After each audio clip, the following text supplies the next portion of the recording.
Good morning, dear colleagues. We're happy to welcome you all here at our media center.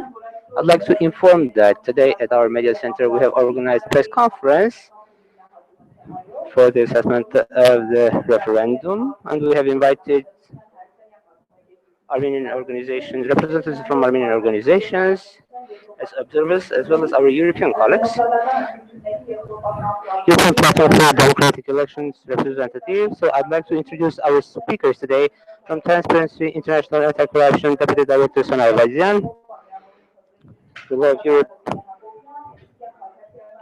Chairman Gusna Akapan, Helsinki Vanazzo Association Head Arthur Sakons, Venezuelan Norwegian Helsinki Association, Democratic Elections, European Platform for Democratic Elections, and Head of the Journalists Association, Gabu Basagan. Thank you, respectful speakers, for accepting our invitation. So, passing on to our main topic of press conference, in brief, I'll introduce the following. The European Platform for Democratic Elections was established in 2012 in Warsaw.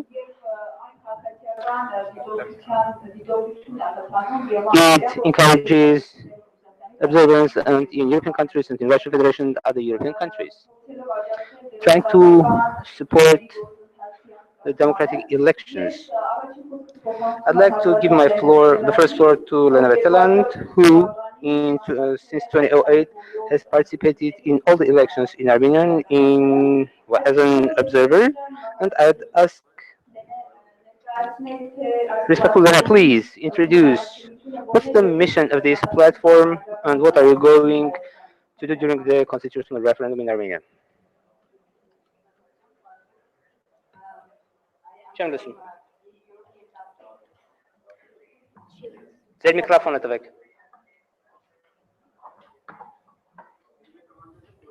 Yeah.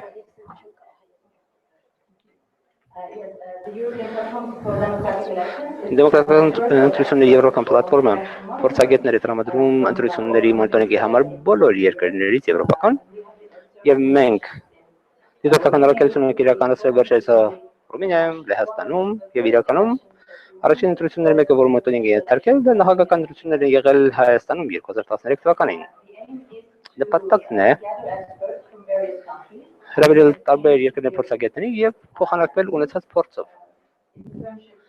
այս ժամանակահատվածում որ Հայաստանում անցկացրել ենք մեզ միացել են փորձագետներ Ուկրաինայից, Իսպանիայից, Ռուսաստանից, Նորվեգիայից եւ Հայաստանից մենք համագործակցել ենք տեղական կազմակերպությունների հետ, որոնք դիտորդական առաքելություններ իրականացնում ընտրությունների ժամանակ։ Այսօր մենք կիսում ենք մեր դիտարկումները միջազգային ցանցերում եւ միջազգային լսարանի հետ։ Ընտրություններից հետո 2013-ի մենք որոշ առաջարկներ ենք արել կապված քաղաքական ընտրությունների դիտորդական առաքելությունների հետ կապված, որոնք բավական խնդրահարույց են դարձել, քանի որ ամբողջ կազմակերպությունը զրկված է դիտորդական առաքելություն իրականացնելու հնարավորությունից եւ իրավունքից։ Եվ մենք շատ քննադատաբար ենք մոտեցել որակավորման քննություններին, որոնք ուրեմն միջոցառումներ կանցել են եւ առաջարկել են, որպեսզի քաղաքացիական հասարակությունները բավական ծրահասություն ունենան ընտրելու իրենց մասնակիցներին։ Այս հանրաքվեի ժամանակ մենք հետևել ենք նկատել, մեզ միջազգային փորձագետները չեն կարողացել տեղեկություն գտնել, թե ինչպես կարող ենք հավատարմագրվել որպես միջազգային դիտորդներ։ Մենք դիմել ենք կենտրոնական ընտրական հանձնաժողովին եւ երկար ժամանակ անց փորձելով դա անել, մենք պարզվեց, որ մենք չենք կարող լինել որպես միջազգային դիտորդ։ Եվ այս փորձի փոխանակումն առաքելության ժամանակ։ Thank you.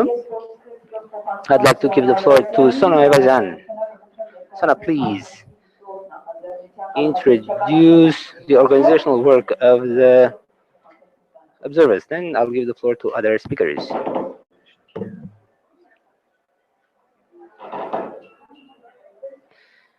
Good morning. This time, our organization will have enhanced group. 10 more organizations joined us besides the 4 ones that we had, and we will have almost 900 observers. I can't be exact about the figure, there will be certain changes, and we will be joined by a number of other people as journalists, and we are going to cover all of the Armenia will be in all the marches and in all the communities in Armenia, in Yerevan. This time we will have international colleagues which weren't given the opportunity to get an accreditation as an observer because for some unknown bureaucratic processes happened in the MFA, in the Central Electoral Commission has no information. It was not coordinated, so they were deprived of that opportunity to act as international observers. That's why we have involved them as public journalists in our team, and they will be visiting the polling stations and they will be observing the elections, the referendum. I'll give the floor now to Lucine Hakopian, the head of the yeah, of Europe NGO. Please, Lucine, introduce your assessment as to the campaign and the platform reference 100 which was created, which will give opportunity to citizens to oversee the referendum and voting. Good morning, dear journalists. I'll speak about the campaign. Our organization observed the equality of the campaign, and we have observed certain violations, in particular in the TV media. During various discussions, we are speaking about the following, in particular on the first channel, the tele-debate is introduced by that is, the presenter is the known Minister of Education and Science, Mr. Ermin Ashutan, who is at the same time the Republican Party representative and the person who is for yes, whereas people from no side is not given any opportunity to lead a TV program. Besides, in other TV debates, the presenters or TV commentators they show partiality, and they always give the last word to the person who is for the yes. And if there are any, even on our TV, they invited me to take part in this kind of a discussion as an independent specialist. But even in that case, uh, the last word was not given to a specialist, but Republican Party representative Agopakupian said the last word. These were my observations. Now I'll introduce 100.com or AM website. This is a new initiative, a new citizen observer first. This is a new tool for observers. With this, we enable citizens to take part in overseeing the voting process. The tool is very simple. We have prepared even a TV commercial how to use these oversee the voting system. It is on YouTube, so you can spread it, disseminate it, and via that you can provide participation of a lot of people. So in the system, we have the list of voters as they are in the register of the voters, and the person, while registering his name and surname, can also enter his date of birth and patronymic name. You can find the person and the relatives, acquaintances who are out, outside the country, and there is suspicion that somebody is voting instead of them. Via that, it will also help us to prevent and identify cases of voting for other people. Thank you, Mr. Sakund. Now the floor is yours. Here it was mentioned about the unequal conditions during the campaign. We would like to hear your assessment about the campaign and the staff of the commission. Thank you. First, First, I'd like to refer to what Sona said. The issue, in fact, our colleagues from the European Platform for Democratic Elections were not able, that is, they were not able to get involved in the observation mission. So at the same time, I have to mention that we, the civil society representatives, without any problem, are able to get to be in the observation mission, be it Georgia or Romania or Ukraine, that is, in other countries. There are absolutely no obstacles by the country. So the civil society representatives from other countries so that they get involved in the observers missions never exist. This is just a fact. For us to understand, if the authorities say that they are ready to organize transparent, accountable, and fair referendum, then they have to express the will so that as much as possible observers missions, especially the international ones, not domestic ones, are as much as possible involved. This will be a good indicator of trust. I'll refer to to the composition of staff of commissions during the voting. I have to remind you that Article 39 of Electoral Code, Part 2. So the following people can't be members of the commission. So it says a list of people who were convicted for certain crimes. At the same time, it says that community local council members. So we received a call that there are people from local councils in the commissions, and we studied all the staff of the polling stations in all places, and we have identified that 203 members in the commissions are local council members. By the way, so that they do not blame us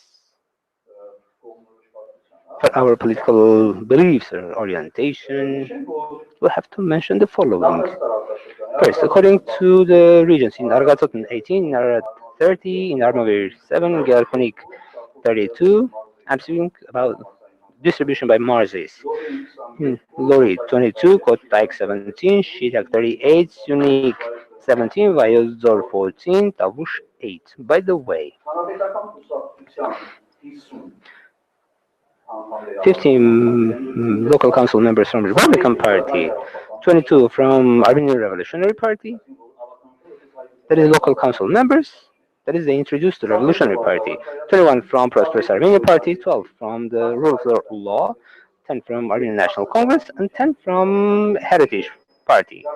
Moreover, the Heritage Party replaced 5 of the 10 when identified that they are local council members.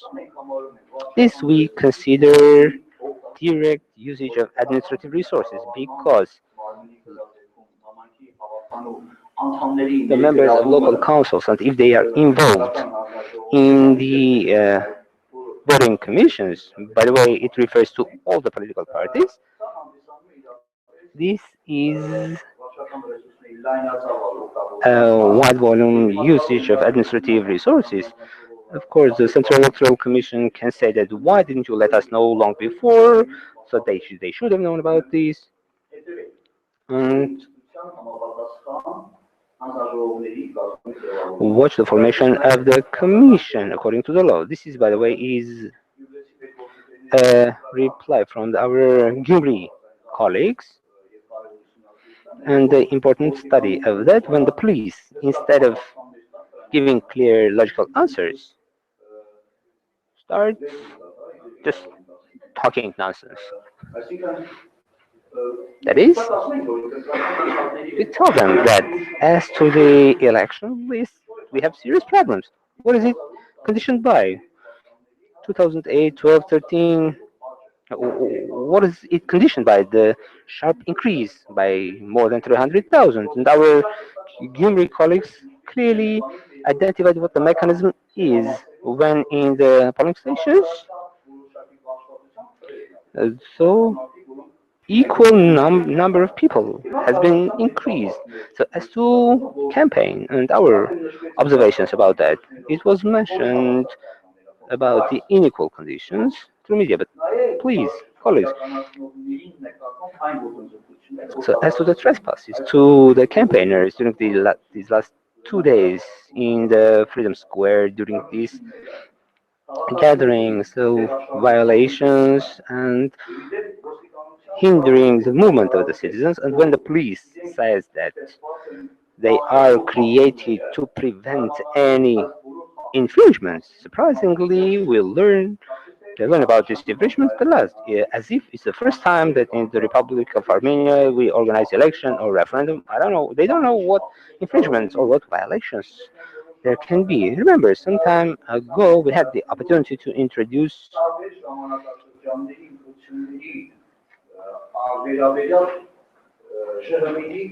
information recommendations by ODIHR related to elections from various times, and there was some repetition of phenomena.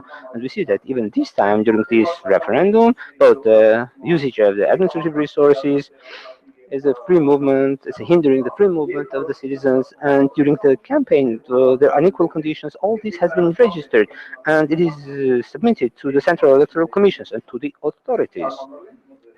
Surprisingly, this time they have been ignored, and we see and assess it as obvious uh, lack of political will that people do not want, so that free and equal referendum is conducted. So from the very beginning, they wanted to make people go for this referendum, for this amendment of the constitution, and the process is going on. Of course, during this observation, we will register, and our job is not only to observe but also to take measures to prevent them.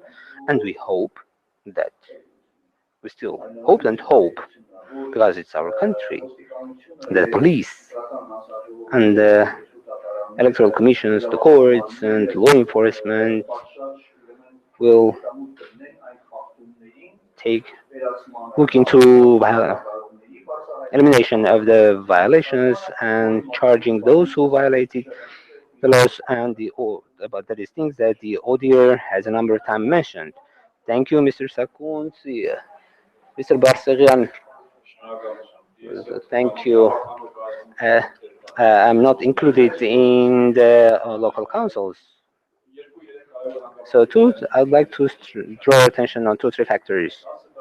Some 10 years ago, there was referendum, and those who remember, they remember, and we do not remember that at that time there were any observers. Of course, the authorities didn't want then that much to have the constitution passed, but as now it is, because at this time, Sir Sarkisian doesn't have Plan B. But they will do their best so that they pass these amendments and the constitution. On the other hand, you see that the motivation of observers is great as well. Besides the mission that we are having, so we are aware that a number of organizations also applied to act as observers, and we do not know about a number of them because they do not know what their biography is, what their activity is. Some of them are known. A couple of hundreds of observers will be there, but we are speaking about our observers missions. There will be pressing, and everywhere that we will have our people, they will be in two status. One will be the status of an observer that is all within relevant paper authorized from the Central Electoral Commission, and the next is defined by law, the mass media representative, about which you will probably have heard and you will hear as a journalist, public journalist, civil society journalist. I would like to draw your attention to that status because it is the status of the journalist by law, and they can be as an observer. This time, it won't be that easy to falsify the referendum as it was in 10 years ago when from 10 to 4 to 10% people participated, and they draw 65, and this referendum was passed. It won't be like that. It will be very difficult for them now to falsify it. I want you, of course, understand that 2,000 polling stations, and we were not able to cover them with our resources. So we have involved a number of volunteers. We managed to give knowledge to many of them and to involve in this process. But it was, as you know, it was not possible in all polling stations to have our observers. But from the very beginning, I want to inform all the creative, flexible community leaders and commission chairs if they think that in their polling stations there won't be any control on what violations they will do, they will receive relevant answers, equivalent answers, adequate answers. It will be in the form of disasters. God might punish them even. So I promise that they will suffer a lot if they do any infringement. And I call them just to stay away from those kind of scam activity. Just people they call the chairman of the. So in the course there were coming orders. So what's the percentage? Where did you read? 50, 55? Okay, I'll make it 60. So 65. So this time they will try to do the same. All the preconditions are there so that these processes will take place.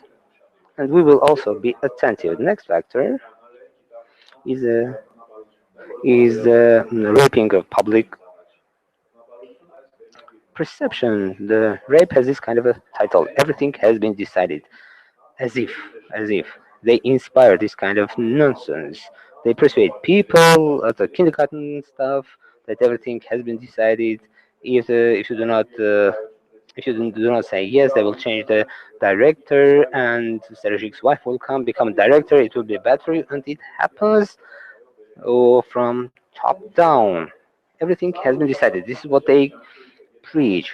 This, if everything had been decided, they wouldn't just work this hard. Nothing is decided. If we allow, they will have it decided. If no, then we are the ones who is deciding. Thank you. Thank you. Now I'd like to give the floor to journalists if they have any questions. Please, you can ask your questions to the speakers. Introduce yourself, what media you represent, Arvot newspaper. My question is to Sona Aybajan. Some time ago, you spoke and said the following that as to the observers in various marches, some limitations happen, they threaten them, they refuse to be there. That's why the observer missions didn't take place. Do you have any new information about this? Any new data? Thank you. No. As for now, we do not have those kind of data. There were people who refused, but that the reason is about threats. We haven't had it so far. Thank you. We have information. I won't give the accurate data now because we are still in that process. And the next is that nor your publications nor the inaction of the police can change anything. In several marches, knowing that university and college students involved or want to be involved in the missions, they started pressing on them, on the students, their parents. So telling them, why do you let that young girl get involved in those kind of bad things? So this kind of things we hear, but kind of change of generation happens. Okay, thank you. If there are any more questions, please. Okay, if you have anything to add, please. Oh, Misha.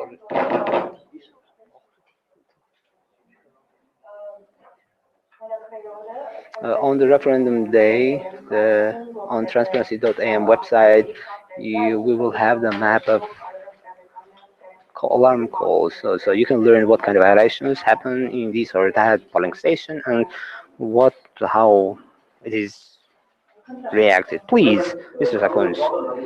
Yes, tomorrow is a silence day, and we need to give some sum up, saying where we reached with this referendum. I think that the main qualification, the name labeling, will be the following. During the campaign of the referendum, the following was not provided: the diversity of opinions, number one. Secondly, the atmosphere of free expression was not provided. When Sir Sarkisian invites a number of leading or so-called heads of media outlets who have certain audience, and that interview is publicized in the white forum and on the first TV channel, they do not give or show other opinions or approaches about the referendum. This already speaks of the fact that not only they use the administrative resources, but also they speak about the lack of free atmosphere. At the same time, we have to say the following: the staff of police was not properly reacting to the violations, because as to the election bribes, going to people's houses, registering, taking the copies of the passports, collecting the data about all this, that body which has the capacity to do intel and they have the power to do that. Surprisingly, all that resource is not used, and in fact, they are inactive. So, on the referendum day, we are going to vote. Part of the people are threatened and frightened, but we have the background of complaints and all the public speeches that they are interested so that the referendum is conducted legally. They have only one goal: to press down other opinions, and in this atmosphere of grave silence, to have the referendum. I think they won't manage to do this, and I think that the only thing that we have to do, we have to control on the day of referendum, because the actions that will happen during the day, they can tell us, how do you know that? Okay, we know that because it happened. We have no other option, no other examples. No step was made to create certain trust in us. If nothing else to add, we will sum up and finish our today's press conference. I remind the media outlets that we will provide you the European Platform for Democratic Elections, the report, and you can take and study it. And our colleagues who were online watching us, so we were speaking about the assessment of the pre-referendum period.